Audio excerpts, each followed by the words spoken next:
वर्णिवेशरमणीय दर्शनं मन्दहासरुचिराननाम्बुजं पूजितं सुरनरोत्तमैर्मुदा धर्मनन्दनमहं विचिन्तये।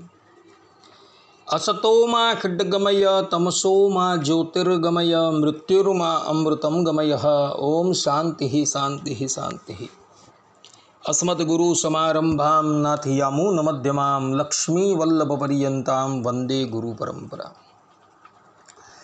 આજની જ્ઞાન સભાની અંદર પધારનારા બધા જ ભગવદ્ ભક્તોને વેદાંતાચાર્ય, પુરાણ ઇતિહાસાચાર્ય, એમએ ફિલોસોફી શાસ્ત્રી રાકેશભાઈના હિતપૂર્વક જય સ્વામિનારાયણ.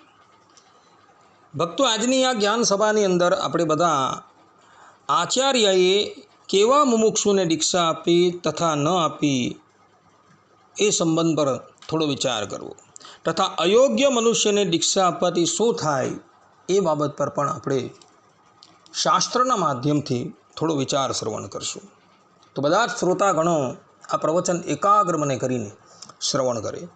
તો ભગવાન સ્વામિનારાયણ શિક્ષાપત્રીના 128મા શ્લોકમાં આચાર્યને આજ્ઞા આપતા કહે છે કે મદાશ્રિતાનામ સર્વેષામ ધર્મરક્ષણ હેતવે ગુરુત્વે સ્થાપિતાભ્યામ ચ તાભ્યામ દીક્ષા મુમુક્ષવઃ. અર્થાત કે અમારા આશ્રિત જે સર્વ સત્સંગી તેમના ધર્મની રક્ષા કરવાને અર્થે સર્વના ગુરુ પરણાને વિશે અમે સ્થાપન કર્યા એવા જે તે અયોધ્યા પ્રસાદ અને રઘુવીર તેમણે મુમુક્ષુજનને દીક્ષા આપી. અહીં ભગવાન સ્વામિનારાયણે મુમુક્ષુ શબ્દનો પ્રયોગ કરેલો છે. મુમુક્ષુ શબ્દનો અર્થ કરતા કોશકારો કહે છે કે જેને મોક્ષ મેળવવાની ઈચ્છા હોય તેને મુમુક્ષુ કહેવાય છે. તો આચાર્યએ કેવલ ને કેવલ મુમુક્ષુને જ દીક્ષા આપવાની છે, બીજા કોઈને આપવાની નથી. મુમુક્ષુના લક્ષણ કેવા હોવા જોઈએ તો એ સંબંધમાં ભગવાન સ્વામિનારાયણ સત્સંગી જીવનના ચતુર્થ પ્રકરણ અધ્યાય 47 શ્લોક 11થી લઈને 24માં જે પણ કંઈક કહી રહ્યા છે એ હું તમને વાંચી સંભળાવું છું. ભગવાન સ્વામિનારાયણ કહે છે કે જે શાંત હોય, અર્થાત કે જે કોપ કરવાની પ્રકૃતિવાળો ન હોય, સુશીલ એટલે કે સાધુ સ્વભાવશાળી હોય, શુદ્ધાત્મા નિર્મળ મનવાળો હોય, શાસ્ત્રોક્ત શ્રેય સાધનોમાં શ્રદ્ધાવાળો હોય, પોતપોતાના વર્ણાશ્રમાનુબંધી ધર્મમાં અનુરાગી હોય, અસત્વર એટલે કે કર્તવ્ય કર્મમાં વિચારીને યથા અવસર અવધાનથી પ્રવર્તતો હોય, અસૂયાએ રહિત હોય, મુમુક્ષુ એટલે સંસ્કૃતિ થકી મોક્ષની આકાંક્ષાવાળો હોય, સત્યૈક ભાષણશીલ હોય, બુદ્ધિ શક્તિને અનુસારે સત્શાસ્ત્રોને ભણેલો હોય, પોતાના દેહના નિર્વાહમાં પર્યાપ્ત દ્રવ્ય સંપત્તિએ સંપન્ન હોય, મત્સરે રહિત હોય, વિધવા વનિતાના સ્પર્શ માત્રમાં પણ મહાદોષને જાણતો હોય, પાપ કર્મ માત્ર થકી ભીરુ હોય, તપશ્ચર્યામાં ઉત્સાહવાળો હોય, બ્રહ્મહત્યાદી 5 મહાપાપો મધ્યેથી એક પણ પાપ જેણે ક્યારેય પણ પૂર્વે કર્યું ન હોય, ગોહત્યા જેણે પૂર્વે ન કરી હોય, કૃતજ્ઞ એટલે કે કૃતોપકારને નહીં ગણવાપૂર્વક અપકાર કરનારો ન હોય, આપત્તિમાં પણ ભોજનમાં પંક્તિભેદને નહીં કરનારો, આપત્તિમાં પણ સ્વધર્મ પાલનમાં શિથિલતાને નહીં રાખનારો, પોતાના બંધુનું પણ અલ્પ પણ પદાર્થ તેની અનુજ્ઞા વિના કદાપી નહીં લેનારો, કોઈનો વિશ્વાસઘાત નહીં કરનારો, ભાર ઉપાડવો આદિક કામ કરનારાને એટલે કે નોકર મજૂર ઇત્યાદિકને પોતે જેટલું આપવાની પ્રતિજ્ઞા કરી હોય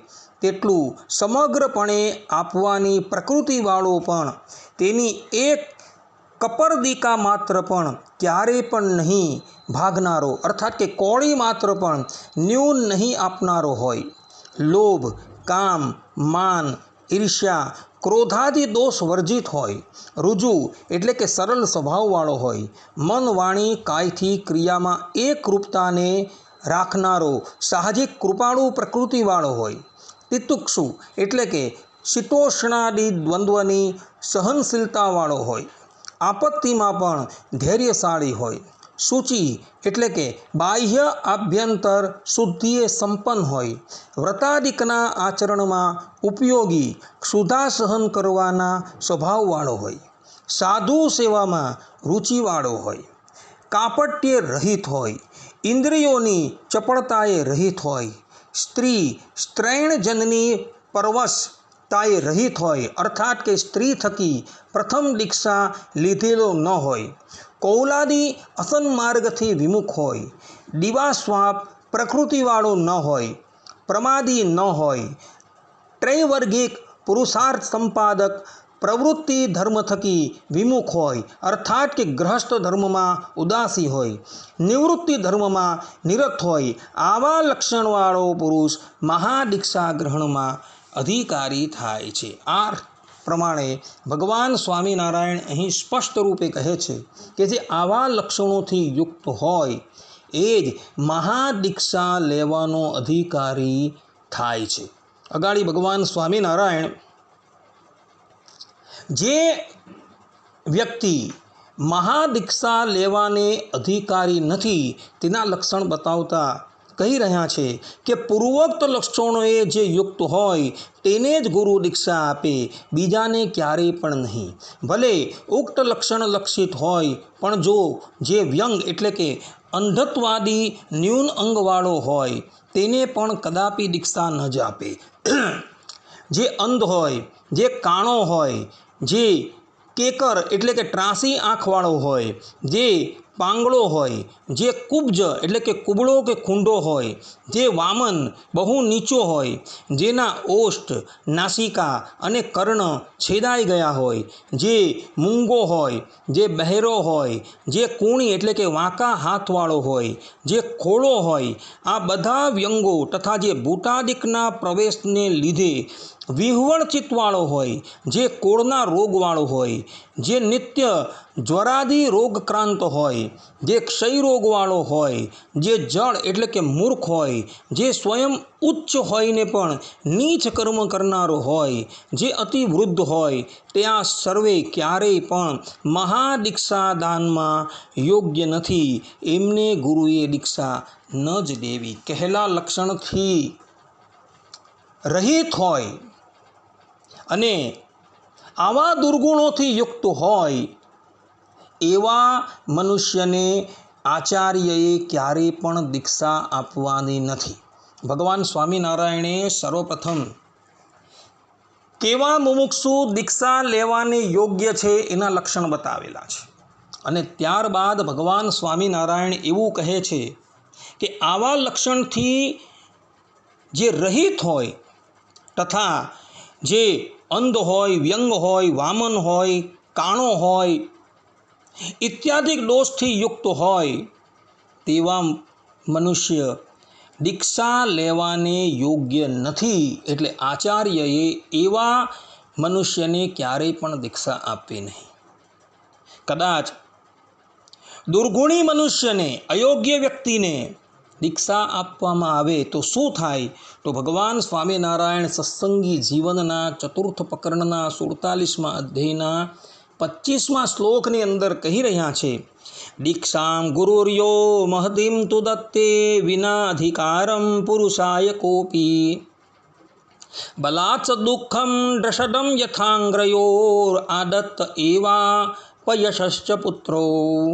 અર્થાત કે હે પુત્રો, જે કોઈ પણ ગુરુ શિષ્ય લક્ષણને વિચાર્યા વિના તેને મહાદીક્ષા આપે તે પોતાના પાદમાં મોટી શિલાને જ જેમ એમ મહા અનર્થનું અને અપયશનું પાત્ર થાય. અહીં ભગવાન સ્વામિનારાયણે પહેલેથી જ સ્પષ્ટ રૂપે આચાર્યને કહી દીધેલું છે કે જે પણ કોઈક આચાર્ય અયોગ્ય વ્યક્તિને મહાદીક્ષા આપશે એ પોતાના જ પગમાં મોટી શિલાને જ જેમ એમ મહા અનર્થનું અને અપયશનું પાત્ર થશે. એટલે આચાર્યએ જોઈ વિચારીને દીક્ષા આપવાની છે. જે યોગ્ય વ્યક્તિ છે, જે મુમુક્ષુ છે, એ જ મુમુક્ષુને આચાર્યએ દીક્ષા આપવાની છે, પરંતુ જે મુમુક્ષુ નથી, જે દુર્ગુણી છે, જે શરીરે ખોળખાપણવાળો છે, એવા મનુષ્યને ક્યારેય પણ દીક્ષા આપવાની નથી. જો એવા મનુષ્યને દીક્ષા આપશે તો આચાર્ય પોતે જ અનર્થનું કારણ તથા અપયશનું કારણ બનશે. જે લોકોએ આ બાબતની અંદર કંઈ પણ જોવું હોય એ સત્સંગી જીવન ચતુર્થ પ્રકરણ 47મો અધ્યાય શ્લોક 11થી લઈને 25 જોઈ લે.